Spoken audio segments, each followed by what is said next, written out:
Class BSc third year, subject organic chemistry, topic synthetic polymer, part number 2।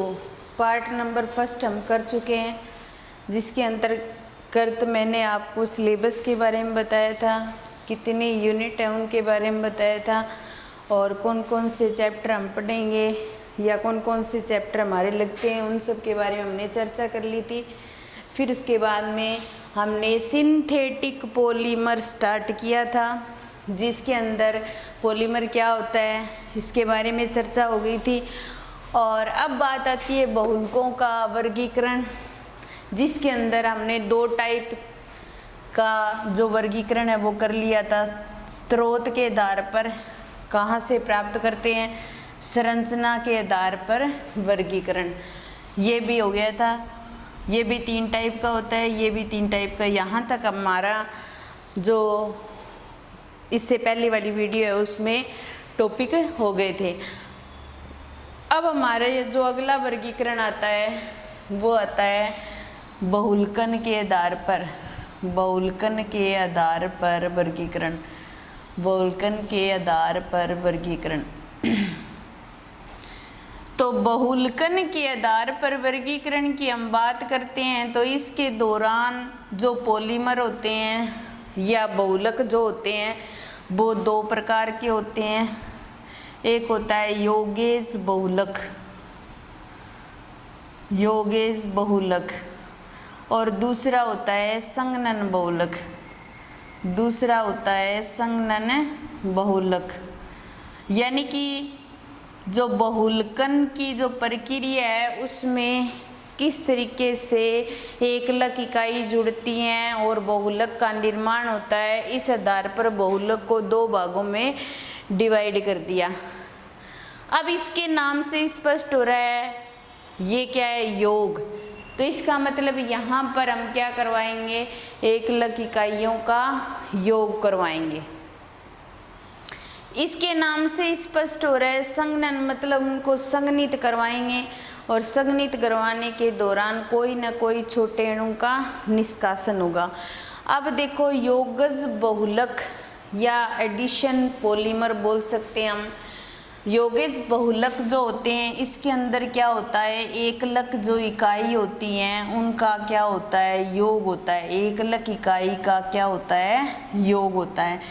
तो इस आधार पर इस बहुलक को 2 भागों में डिवाइड किया जाता है। तो हम फर्स्ट यौगज बहुलक के अंदर एक से अधिक एकलक इकाइयाँ जब जुड़ती हैं तो बहुलक का निर्माण होता है, तो वो बहुलक होता है यौगज बहुलक। और यौगज बहुलक 2 प्रकार का होता है, एक होता है समबहुलक, एक तो होता है समबहुलक, और दूसरा जो होता है वो होता है सहबहुलक। दूसरा कौन सा है, सहबहुलक। अब देखिए हम सबसे पहले समबहुलक की बात करें तो सम का अर्थ ये होता है समान। तो इसके अंदर क्या होंगी, एकलक इकाइयाँ जुड़ेंगी, लेकिन कौन सी एकलक इकाइयाँ जुड़ेंगी, समान प्रकार की एकलक इकाइयाँ जुड़ेंगी।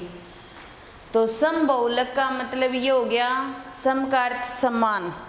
इसके अंदर जो एकलक इकाइयाँ जुड़ेंगी वो कैसी जुड़ेंगी, समान प्रकार की एकलक इकाई जुड़ेंगी, और समान प्रकार की एकलक इकाई जुड़ करके किसका निर्माण करेंगी, बहुलक का निर्माण करेंगी।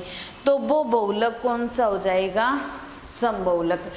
जैसे इस बहुलक का एग्जाम्पल लेते हैं पॉलीथीन। इस एग्जाम्पल को हम पहले भी कर चुके हैं, ठीक है। पॉलीथीन, पॉलीथीन के अंदर जो एकलक इकाई जो होती है वो कौन सी होती है, एकलक इकाई जो होती है वो कौन सी होती है, एथीन होती है। एकलक इकाई जो होती है वो कौन सी होती है, एथीन होती है। तो CH2 डबल बॉन्ड CH2 और N, यानी कि एथीन की N एकलक इकाइयाँ जुड़ेंगी, एथीन की N एकलक इकाइयाँ जुड़ेंगी, और एथीन की N एकलक इकाइयाँ जुड़ रही हैं तो वो क्या है, समान प्रकार की एकलक इकाइयाँ हैं। तो इसीलिए जो बहुलक बनता है वो कौन सा होता है, समबहुलक होता है। अब हम क्या करेंगे, यहाँ बॉन्ड बना देंगे तो CH2 double bond single bond में चेंज हो जाएगा और पीछे N लगा करके सिंगल बॉन्ड कर देंगे। तो अब देखिए ये क्या बन गया, पॉलीथीन बन गया। क्या बन गया, पॉलीथीन बन गया। तो हमने क्या किया है, एथीन से किसका निर्माण कर दिया, पॉलीथीन का। तो इसके अंदर क्या हुआ है, समान प्रकार की एकलक इकाइयाँ जुड़ रही हैं, इसलिए इस बहुलक को क्या बोलेंगे, समबहुलक। कौन सा बहुलक बोलेंगे, समबहुलक। इतनी बात आई समझ में। फिर उसके बाद में दूसरे बहुलक की बात करें हम। दूसरा जो बहुलक आता है वो है सहबहुलक। क्या है, सहबहुलक। अब देखो इसके अंदर अब सहबहुलक है वो भी क्या है, योगज बहुलक ही है, यानी कि एकलक इकाइयां योग तो करेंगी, लेकिन कोई जरूरी नहीं कि समान प्रकार की हो। इसके अंदर अलग अलग प्रकार की एकलक इकाइयां जुड़ सकती हैं। इसके अंदर समान प्रकार की जुड़ेंगे, उसमें भिन्न प्रकार की एकलक इकाइयां जुड़ेंगी। तो अपने ऐसे कह सकते हैं कि जब दो या दो से अधिक भिन्न प्रकार की एकलक इकाइयां जुड़ती हैं तो सहबहुलक का निर्माण होता है। किसका निर्माण होता है, सहबहुलक का। तो इसका एग्जाम्पल ले हम, इसका एग्जाम्पल हम ले लेते हैं ब्यूना एस। क्या ले लेते हैं, ब्यूना एस, या फिर इसको बोलते हैं ब्यूटाडाइन स्टाइरीन रबर भी बोल सकते हैं, ब्यूटाडाइन स्टाइरीन रबर, ये नाम भी होता है इसका पूरा कंप्लीट नाम। ब्यू का मतलब 1,3 ब्यूटाडाइन और एस का मतलब स्टाइरीन। इसके अंदर दो अलग अलग प्रकार की एकलक इकाई काम में लेंगे। एक तो क्या लेंगे, 1,3 ब्यूटाडाइन लेंगे काम में, क्या लेंगे, 1,3 ब्यूटाडाइन, और प्लस एक क्या लेंगे, स्टाइरीन। क्या लेंगे, स्टाइरीन। अब देखो इन दोनों एकलक इकाइयों को लेकर के हम ब्यूना एस का निर्माण करेंगे। देखिए CH2 double bond CH double bond CH2, इसके आगे N लगा देंगे तो ये क्या है, 1,3 ब्यूटाडाइन है। क्या है, 1,3 ब्यूटाडाइन है, ठीक है। प्लस में स्टाइरीन ले लेंगे तो CH2 double bond CH C6H5, ये क्या है, स्टाइरीन है। क्या है, स्टाइरीन। तो 1,3 ब्यूटाडाइन प्लस स्टाइरीन बहुलीकरण करवाएंगे और 1,3 ब्यूटाडाइन की N एकलक इकाई और स्टाइरीन की N एकलक इकाई दोनों को ले लिया और बहुलीकरण करवा रहे हैं हम, और बहुलीकरण करवा करके बहुलक का निर्माण करेंगे। यहाँ पर अब देखिए ये डबल बॉन्ड सिंगल में चेंज हो जाएगा, एक बॉन्ड यहाँ बना दिया, ये सिंगल में चेंज हो गया। अब सिंगल बॉन्ड है वो डबल बॉन्ड में चेंज हो जाएगा। इसके अंदर एकलक इकाइयाँ जब जुड़ती हैं तो ऐसे ही होता है, सिंगल बॉन्ड डबल में, डबल सिंगल में चेंज हो जाता है। अब ये सिंगल में चेंज हो जाएगा, यहाँ पे बॉन्ड की फॉर्मेशन जाएगी, ये डायरेक्टली इसके साथ जुड़ जाएगा, ये सिंगल में चेंज हो जाएगा और एक बॉन्ड यहाँ बन जाएगा और यहाँ इसके साथ C6H5 जुड़ा हुआ है, इसके पीछे N लगा देंगे तो ये क्या बन जाएगा, ब्यूना एस बन जाएगा। क्या बन जाएगा, ब्यूना एस बन जाएगा। तो ये था योगज बहुलक जिसके अंदर एकलक इकाइयाँ योग करती हैं, और एकलक इकाइयाँ जब योग करती हैं तो वो समान प्रकार की एकलक इकाइयाँ भी योग कर सकती हैं और असमान प्रकार की एकलक इकाइयाँ योग कर सकती हैं। जब समान प्रकार की एकलक इकाइयाँ योग करती हैं तो समबहुलक बनता है। जब असमान प्रकार की एकलक इकाइयाँ योग करती हैं तो क्या बनता है, सहबहुलक बनता है। हमने पॉलीथीन बनाया एथीन की समान प्रकार की एकलक इकाई से, यहाँ हमने सहबहुलक बनाया जिसका एग्जाम्पल हमने लिया ब्यूना एस। जो 1,3-ब्यूटाडाइन और स्टाइरिन दो अलग अलग प्रकार की एकलक इकाइयों के योग से बनता है। योगेश बहुलक का मतलब है सिर्फ योग योग योग होना, निकलेगा कुछ भी नहीं बाहर। भी हम ऐसे सोचे योग करवा रहे हैं कोई छोटा अणु बाहर निकल जाएगा, तो ऐसा नहीं होता योगेश बहुलक के अंदर। फिर उसके बाद में हमारा सेकंड नंबर आता है कौन सा, संघनन बहुलक। क्या आता है, संघनन बहुलक। अब हमारे पास में बात आती है योगज बहुलक और संघनन बहुलक की, दोनों की तुलना करें तो योगज बहुलक के अंदर एकलक इकाइयां सिर्फ योग करती हैं और संघनन बहुलक के अंदर एकलक इकाइयां योग तो करती हैं, लेकिन तब भी योग करती है जब उसमें से कोई छोटा अणु बाहर निकलता है, चाहे H2O निकल रहा हो, चाहे HCl निकल रहा हो, चाहे एल्कोहल निकल रहा हो, कोई न कोई छोटा अणु बाहर निकलेगा। और उसके बाद में जिस बहुलक का निर्माण होगा ना, वो क्या होगा, संघनन बहुलक होगा। क्या होगा, संघनन बहुलक। इसके अंदर एग्जाम्पल लेते हैं हम, नाइलॉन 6,6 का एग्जाम्पल लेते हैं हम, 6,6। इसके लिए जो एकलक इकाई काम में लेते हैं वो आती है हेक्सामेथिलीन डाइएमीन। एकलक इकाई ये होती है एक तो, और दूसरी क्या होती है, एडिपिक एसिड। क्या होती है, एडिपिक एसिड। ये एकलक इकाई काम में लेते हैं। जैसे हम नाइलॉन 6,6 को बनाते हैं, CH हेक्सामेथिलीन CH2 एक NH2 इधर जुड़ा हुआ है और NH2 इधर जुड़ा हुआ है, तभी उसको डाइएमीन बोलेंगे। तो ये हो जाएगा हेक्सामेथिलीन डाइएमीन, हेक्सामेथिलीन डाइएमीन। ठीक है। फिर उसके बाद में एडिपिक एसिड, ये कार्बोक्सिलिक एसिड का ही ग्रुप है। ये क्या है, एडिपिक एसिड। क्या है, एडिपिक एसिड। तो एडिपिक एसिड काम में लेंगे। अब देखो यहाँ से एक छोटे अणु का निष्कासन करवाएंगे, यहाँ से H और यहाँ से OH बाहर निकल जाएगा H2O के रूप में। यहाँ से ही कुछ ना कुछ बाहर निकलेगा, इधर कोई दूसरे एडिपिक एसिड के साथ जुड़ेगा, क्योंकि इसकी हम N एकलक इकाई काम में ले लेते हैं और इसकी N एकलक इकाई। तो बहुत सारे हेक्सामेथिलीन डाइएमीन और बहुत सारे एडिपिक एसिड आपस में संघनित होंगे और किसका निर्माण करेंगे, संघनन बहुलक का। अब देखो यहाँ पर हमने बॉन्ड की फॉर्मेशन कर दी, CH2 ऐसे की ऐसे आ जाएगा। फिर उसके बाद में आगे NH बच जाएगा।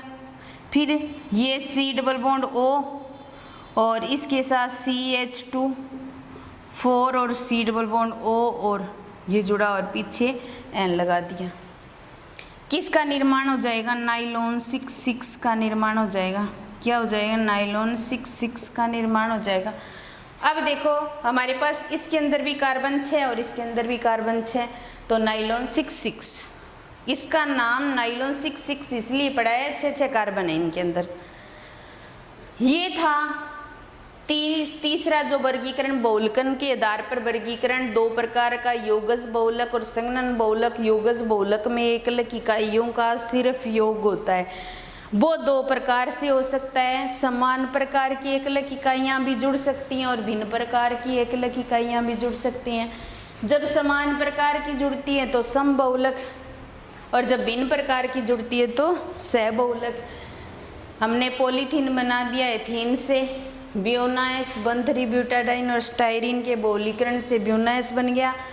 और संघनन बहुलक के अंदर हेक्सामेथिलीन डाइएमीन और एडिपिक एसिड को मिला करके हमने क्या कर दिया, नाइलॉन 6,6 बना दिया। ये हमारा जो वर्गीकरण था वो बहुलकन के आधार पर वर्गीकरण था। उसके बाद में नेक्स्ट जो हमारा वर्गीकरण आता है वो आता है आणविक बलों के आधार पर वर्गीकरण। क्या आता है, आणविक बलों के आधार पर वर्गीकरण। आणविक बलों के आधार पर वर्गीकरण, बलों के आधार पर वर्गीकरण। तो आणविक बलों के आधार पर भी बहुलक को कई भागों में बांटा जा सकता है। पहला आता है प्रत्यास्थ बहुलक, प्रत्यास्थ बहुलक। दूसरा आता है रेसे, तीसरा आता है ताप सुगट्टे बहुलक, ताप सुगट्टे बहुलक, और लास्ट है ताप दर्द बहुलक। क्या है? ताप दर्द बहुलक। तो हमारे पास में आणविक बलों के आधार पर 4 प्रकार के बहुलक हैं। प्रत्यास्थ बहुलक, रेसे, ताप सुगट्टे और ताप दर्द। सबसे पहले आता है प्रत्यास्थ बहुलक। कौन सा आता है? प्रत्यास्थ बहुलक। जो प्रत्यास्थ बहुलक है वो एक ऐसा बहुलक है जिसके अंदर क्या होता है कि जो एकलक इकाइयाँ होती है वो दुर्बल अंतराण्विक बलों द्वारा जुड़ी रहेंगी। अब प्रत्यास्थता का गुण पाया जाएगा इनके अंदर। प्रत्यास्थता का मतलब क्या हो गया कि हमारे पास एक ऐसा बहुलक जिसको, या प्रत्यास्थता का जो गुण होता है उसके अंदर अपने क्या करते हैं कि किसी भी बहुलक को लें अपने एग्जाम्पल के रूप में, तो उसको अगर हम खींचें तो वो बढ़ जाएगा और वापिस छोड़ेंगे तो अपनी प्रारंभिक स्थिति में आ जाएगा। तो वो गुण क्या होता है? प्रत्यास्थता का गुण होता है। तो जो प्रत्यास्थ बहुलक है उनके अंदर क्या होगा? प्रत्यास्थता का गुण पाया जाएगा। और प्रत्यास्थता का गुण जब पाया जाएगा तो वो बहुलक कौन सा हो जाएगा? प्रत्यास्थ बहुलक हो जाएगा। तो प्रत्यास्थ बहुलक के अंदर क्या होती है? एकलक इकाइयां जो होती हैं वो दुर्बल अंतराण्विक बलों द्वारा जुड़ी रहती हैं। और इसके अंदर हम जो एग्जाम्पल लेंगे वो किसका लेंगे? नियोप्रीन का। इसका जो एग्जाम्पल है वो क्या है? नियोप्रीन है। और नियोप्रीन की जो एकलक इकाई है वो है क्लोरोप्रीन। नियोप्रीन की जो एकलक इकाई जो होती है वो होती है क्लोरोप्रीन। क्लोरोप्रीन यानी कि अपने क्या करते हैं? नियोप्रीन को क्लोरोप्रीन से बनाते हैं। तो ये जो बहुलक है वो क्या है? प्रत्यास्थ बहुलक। 2 नंबर आता है रेसे। रेसे जो बहुलक है रेसे टाइप के, वो क्या होंगे? नाम से स्पष्ट हो रहा है, रेसों के रूप में पाए जाएंगे। लेकिन इनके अंदर क्या होगा? इनकी जो तनन सामर्थ्य मान लो वो क्या होगी? इस प्रत्यास्थ बहुलक और इस ताप सुगट्टे बहुलक के मध्य की होगी। ये रेसे के रूप में पाए जाएंगे। जैसे हम ले लें नाइलॉन 6 ले लें, ठीक है, टेरिलीन ले लें, ये क्या होते हैं? रेसे के रूप में पाए जाने वाले बहुलक होते हैं। इन दोनों की बात होगी। ये जो बहुलक होते हैं वो कई बार क्या होता है पेपर में ऐसे पूछ लिया जाता है, ताप सुगट्टे बहुलक और ताप दर्द बहुलक में अंतर बताओ। ताप दर्द बहुलक में अंतर बताओ। या ताप सुगट्टे और ताप दर्द बहुलक से आप क्या समझते हैं? कई बार अंतर पूछ लिया जाता है। तो देखिए यहाँ पर ताप सुगट्टे का मतलब क्या हो गया? ताप सहन करने वाला बहुलक। यानी कि इस प्रकार के जो बहुलक हो गए वो ताप या टेम्परेचर हम देंगे तो वो आसानी से पिघल जाएंगे और दूसरे रूप में चेंज कर देंगे, फिर उनको पिघलाकर फिर दूसरे रूप में चेंज कर देंगे। तो बार बार हम उनको काम में ले सकते हैं पिघला करके, और दूसरी वस्तुएं भी बनाई जा सकती हैं। इस प्रकार के जो बहुलक होते हैं उनसे अलग अलग प्रकार की वस्तुएं भी बनाई जा सकती हैं। तो जो बहुलक जो होते हैं वो कौन से होते हैं? ताप सुगट्टे बहुलक होते हैं। इसके अंदर आता है PVC या फिर बोले पॉलीवाइनिल क्लोराइड। इसको बोल सकते हैं पॉलीवाइनिल क्लोराइड। क्या बोल सकते हैं? पॉलीवाइनिल क्लोराइड। और जो ताप दर्द बहुलक हैं, ये जो बहुलक हैं वो ऐसे बहुलक हैं जो दृढ़ता को प्रदर्शित करते हैं। यानी कि आप कितना ही गर्म कर लो, एक बार इस रूप में डल गया तो उसको हम पिघलाकर दूसरी प्रकार की वस्तुएं नहीं बनाई जा सकती इनसे, और इनके अंदर बहुत अधिक दृढ़ता का गुण पाया जाता है। ये जो बहुलक होते हैं वो ताप दर्द बहुलक होते हैं। और इसके अंदर एग्जाम्पल आता है वेकेलाइट का। कौन सा एग्जाम्पल आता है? वेकेलाइट। हम वेकेलाइट को डिटेल में भी पढ़ेंगे आगे इसी चैप्टर के अंदर, इसकी संरचना किस प्रकार की होती है, क्योंकि वेकेलाइट पहले भी आया है जब हमने संरचना के आधार पर बहुलक किया था। जालक्रम बहुलक जो हमने पढ़ लिया उसकी बात करें हम, तो इस तरीके से ये हमारे बहुलकों के प्रकार थे, या फिर हम ऐसे कह सकते हैं बहुलकों का क्लासिफिकेशन था, क्लासिफिकेशन ऑफ पॉलीमर्स। और ये था 4 प्रकार का जो हमने कर लिया।